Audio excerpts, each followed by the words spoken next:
केंद्र सरकार में मंत्री नितिन गडकरी हमेशा अपनी सरकार की परेशानी बढ़ाते रहते हैं और अब एक बार फिर उनके एक बयान ने मोदी सरकार को बेचैन कर दिया है। पिछले कुछ दिनों से लगातार नितिन गडकरी एक के बाद एक ऐसे बयान दे रहे हैं जिससे मोदी सरकार घिरती जा रही है। पहले उन्होंने कहा कि उन्हें प्रधानमंत्री पद का ऑफर आया था, उसके बाद कुछ दिन बाद उन्होंने कहा कि प्रधानमंत्री को ऐसा होना चाहिए, राजा को ऐसा होना चाहिए कि वो आलोचना सहन करे। इन दोनों ही बयानों को लेकर जानकारों ने दावा किया कि ये दोनों ही बयान उन्होंने कहीं ना कहीं पीएम मोदी पर निशाना साधते हुए दिए हैं। तब उन्होंने कहा कि राजा को ऐसा होना चाहिए कि वो आलोचना सहन कर सके, लेकिन अब नितिन गडकरी खुद आगे आ गए हैं और अब वो आलोचना करने लगे हैं। मतलब अब नितिन गडकरी ने एक बार फिर मोदी सरकार को कटघरे में खड़ा कर दिया है, उसके कामों को कटघरे में खड़ा कर दिया है और नितिन गडकरी ने साफ साफ कह दिया है कि जो भी सरकार हो उसे सिर्फ वोट के लिए काम नहीं करना चाहिए बल्कि विकास के लिए भी काम करना चाहिए। बल्कि अब तो जानकर ये दावा कर रहे हैं कि उनके कहने का मतलब ये है कि सरकार अगर विकास करेगी, अगर काम करेगी तो वोट तो अपने आप ही मिल जाएंगे, तो उसे लोक लुभावन योजनाओं का सहारा नहीं लेना पड़ेगा वोट के लिए। तो अब एक बार फिर नितिन गडकरी के बयानों ने मोदी सरकार की कैसे बढ़ा दी है परेशानी और कैसे अब विपक्ष हो गया है हमलावर, इसी पर हम अपनी स्पेशल रिपोर्ट में करेंगे बात। नमस्कार, मैं हूं अंशिता। नितिन गडकरी के बयानों की चर्चा अक्सर होती रहती है और यही एक वजह है कि वो विपक्ष में भी लोकप्रिय नेता हैं, क्योंकि वो अपनी बात को खुलकर कहते हैं। वो सरकार की आलोचना करते हैं, सरकार की नीतियों पर खुलकर अपनी राय रखते हैं, उसका विरोध करते हैं। और अब इस बार जो नितिन गडकरी ने कहा, उसने तो विपक्ष को एक बार फिर मौका दे दिया है मोदी सरकार को, केंद्र सरकार को और महाराष्ट्र सरकार को घेरने का। सीधे सीधे नितिन गडकरी ने इस बार अपनी सरकार को विष कन्या कह दिया। उन्होंने साफ साफ कह दिया कि सरकार के भरोसे बैठना ही नहीं चाहिए क्योंकि ये तो सिर्फ वोट के लिए काम करती है। क्या कुछ बोले नितिन गडकरी, पहले सुन लेते हैं। और सब सरकार के भरोसे नहीं होता। मेरा तो मत है, कोई भी पार्टी की सरकार हो, सरकार को दूर रखो। सरकार ये विषय कन्या होती है, जिसके साथ जाती है उसको डुबाती है। ये आप इनके लफड़े में पड़ो मत, जो सब्सिडी लेना है ले लो, पर ये कोई कब मिलेगी, कुछ मिलेगी, कोई भरोसा नहीं। तो नितिन गडकरी ने महाराष्ट्र सरकार की लाडली बहन मांझी योजना को कटघरे में खड़ा कर दिया। उन्होंने साफ साफ कह दिया है कि अभी सरकार का पूरा ध्यान सिर्फ वोटों पर है। मतलब सरकार हर काम को रोककर सिर्फ इस योजना पर फोकस कर रही है जिससे उसे वोट मिल सके, विकास की तरफ उसका कोई ध्यान नहीं है। और सरकार को घेरते हुए क्या कुछ बोले केंद्रीय मंत्री, देख लेते हैं। मेरे लड़के ने मुझे परसों, आपको 450 करोड़ सब्सिडी मिली है और पैसे जमा है टैक्स के, तो बोले कब मिलेगी। मैंने कहा भगवान से प्रार्थना कर, क्योंकि कोई भरोसा नहीं, मिलेगी क्या, मिल सकती है। अब वो जब आएगी, अभी लाडली बहन योजना शुरू होगी तो सब्सिडी का पैसा उनको भी उस काम के लिए देना पड़ा, तो लटक गई।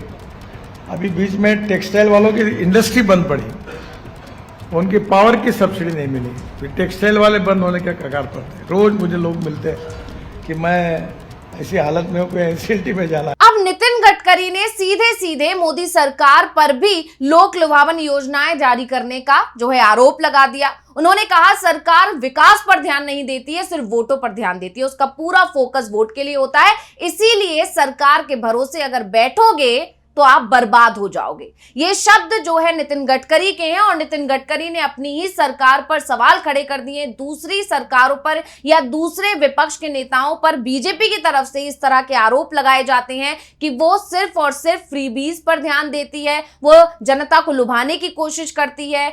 इस तरह के आरोप बीजेपी की तरफ से लगते हैं। लेकिन अब नितिन गडकरी के इस बयान ने खुद बीजेपी को ही कटघरे में खड़ा कर दिया है और सबसे ज्यादा चर्चा में लाडली बहन योजना बनी हुई है उसको भी सवालों में खड़ा कर दिया। और नितिन गडकरी ने साफ साफ कह दिया है कि इस योजना की वजह से ही दूसरे काम सरकार ने लटका रखे हैं और ये काम आगे हो भी पाएंगे, इसकी कोई गारंटी नहीं है। मतलब जो मोदी सरकार या जो पीएम मोदी हर बात की गारंटी देने की बात करते हैं, उन्हीं की सरकार में मंत्री कह रहे हैं कि कोई गारंटी नहीं है कि सब्सिडी मिलेगी या नहीं मिलेगी, काम पूरे होंगे या नहीं होंगे। सरकार के भरोसे मत बैठो, अगर सरकार के भरोसे बैठोगे तो आप बर्बाद हो जाओगे।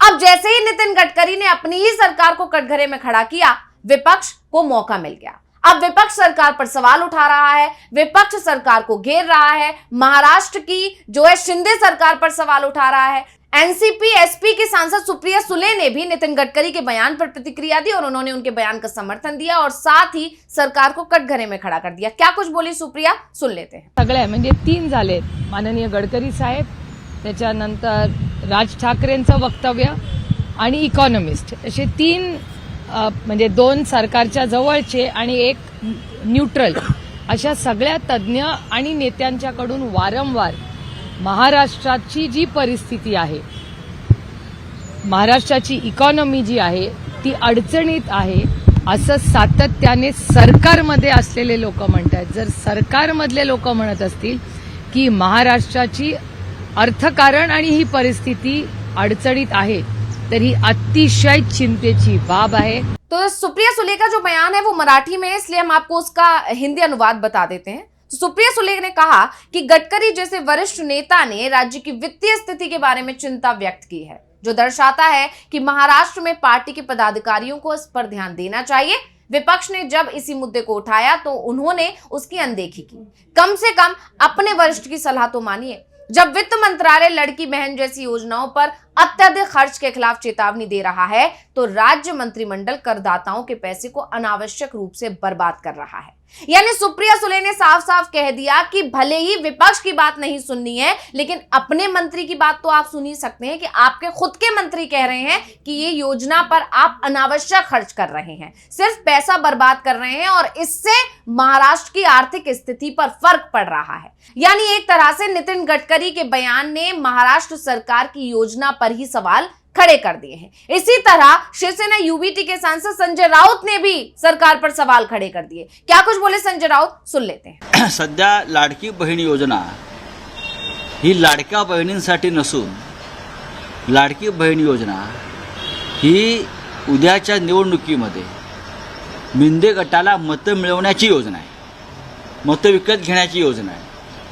ही लाडक्या बहिणींवरती फार प्रेम उफाळून आलंय म्हणून नाही, आणि त्यासाठी या राज्याच्या तिजोरीत पैसे नसतानाही इतर सर्व प्रमुख योजनांचे पैसे, प्रकल्पांचे पैसे, योजनांचे पैसे या फक्त एका लाडक्या बहीण योजनेकडे वळवलेले आहेत। त्या लाडक्या बहीण योजनेवरून सुद्धा 3 त्यांच्या सत्ताधारी गटामध्ये मारामाऱ्या सुरू आहेत। देवेंद्र फडणवीस यांनी सगळ्या लाडक्या बहिणींचा डेटा घेऊन ज्यांना पैसे मिळत आहेत त्यांना एक व्यक्तिगत पत्र पाठवलं आहे, त्याच्यामध्ये मुख्यमंत्री हा शब्दच वगळला।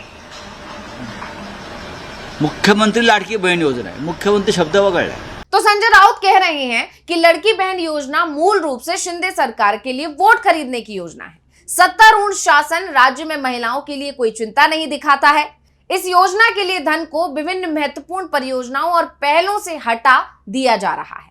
लड़की बहन के फंड के वितरण में भी तीनों गठबंधन सहयोगी श्रेय लेने की होड़ में है। उप मुख्यमंत्री देवेंद्र फडणवीस ने हजारों लाभार्थियों को अपने नाम से एक पत्र भेजा है, लेकिन मुख्यमंत्री शब्द को छोड़ दिया है, जबकि योजना का नाम मुख्यमंत्री के नाम पर है। अब यहाँ पर शिवसेना यूबीटी की तरफ से जो है महाराष्ट्र सरकार में जो विघटन की स्थिति पैदा हो रखी है, जो क्रेडिट वॉर चल रही है तीनों ही दलों में, उस पर भी जो है ध्यान केंद्रित कर दिया है। उन्होंने साफ साफ कहा है कि यहाँ पर महाराष्ट्र की स्थिति खराब हो रही है, महाराष्ट्र में आर्थिक संकट बढ़ रहा है इस योजना के चलते, और जो महाराष्ट्र सरकार है यानी कि जो एनडीए सरकार है, जो बीजेपी, शिंदे गुट और अजीत गुट, ये तीनों ही सिर्फ महाराष्ट्र की स्थिति पर ध्यान देने के बजाय अपनी अपनी जो है क्रेडिट लेने में लगे हुए हैं। और संजय राउत ने इसी बात को उठाकर जो है महाराष्ट्र की शिंदे सरकार को घेरने की कोशिश की। यानी कुल मिलाकर कहा जाए तो ये जो मुद्दा पहले ही गरमाया हुआ है, जिसको लेकर पहले ही बीजेपी, अजीत पवार और शिंदे जो है एक दूसरे के आमने सामने खड़े हुए। पिछले दिनों पोस्टर वॉर भी इसी मुद्दे को लेकर देखने को मिली थी,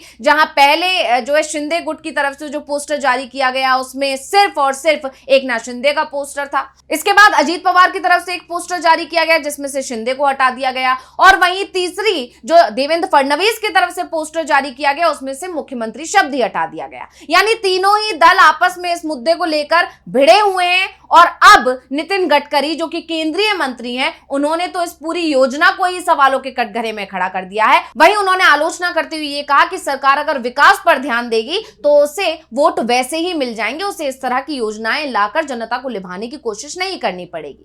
अब जब इस पूरे मामले को लेकर सरकार घिरी है या विपक्ष जो है हमलावर हुआ है, तो अजीत पवार जो कि वित्त मंत्री है महाराष्ट्र सरकार में, उनकी तरफ से इस मामले को लेकर प्रतिक्रिया आई है। उन्होंने सफाई देने की कोशिश की। क्या कुछ बोले अजीत पवार, सुन लेते हैं। त्यांना जमीन देतं, पाणी देतं, वीज देतं, इन्फ्रास्ट्रक्चर करून देतं आणि इतर सवलती देतं। त्या सवलती कुठल्या? तुम्ही एखादा मोठा उद्योग लावल्यानंतर तुम्हाला टॅक्समध्ये सवलत देतो, ती तर काय आपल्याला अधिक हातात देता येत नाही। ते सवलत दिल्या म्हणजे कारखाना उभारल्यानंतर ते दिलं जातं। नक्की ते काय बोललेत मी त्यांच्याशी बोलीन, त्यांच्याकडून माहिती घेईन, परंतु मी अर्थमंत्री म्हणून 10 वर्ष काम करतोय, असं कुठलीही काही अडचण नाही। अडचण असली तर आम्ही ह्या गोष्टी केल्याच नसतात। जे आम्हाला शक्य होतं त्याच गोष्टी या योजनांद्वारे करण्याचा प्रयत्न केला।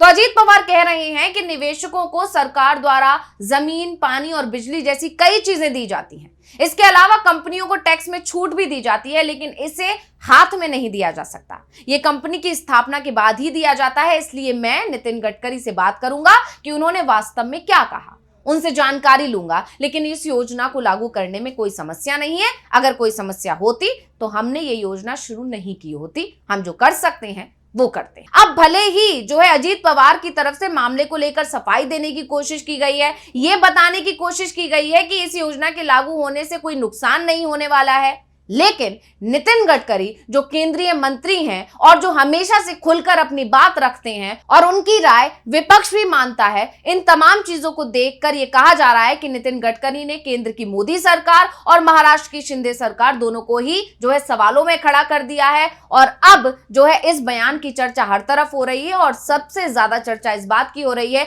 कि नितिन गडकरी ने कह दिया है कि जो मोदी सरकार है या कोई भी सरकार वो एक विषकन्या होती है, अगर आप उसके भरोसे बैठेंगे तो आप बर्बाद हो जाएंगे। तो अब देखना होगा कि नितिन गडकरी के जो बयान पिछले कई दिनों से लगातार आ रहे हैं, जो बीजेपी की परेशानी बढ़ा रहे हैं, जो मोदी सरकार की परेशानी बढ़ा रहे हैं, जो पीएम मोदी को सवालों में खड़ा कर रहे हैं, उनके इन बयानों पर बीजेपी की तरफ से और क्या प्रतिक्रिया आती है, इस पर अब सभी की नजरें टिकी हुई हैं। तो इस रिपोर्ट को लेकर आपका क्या कहना है, मुझे कमेंट करके अपनी राय जरूर दीजिएगा। इसी के साथ मुझे दीजिए इजाजत। देखते रहिए टीवी लाइव। नमस्कार।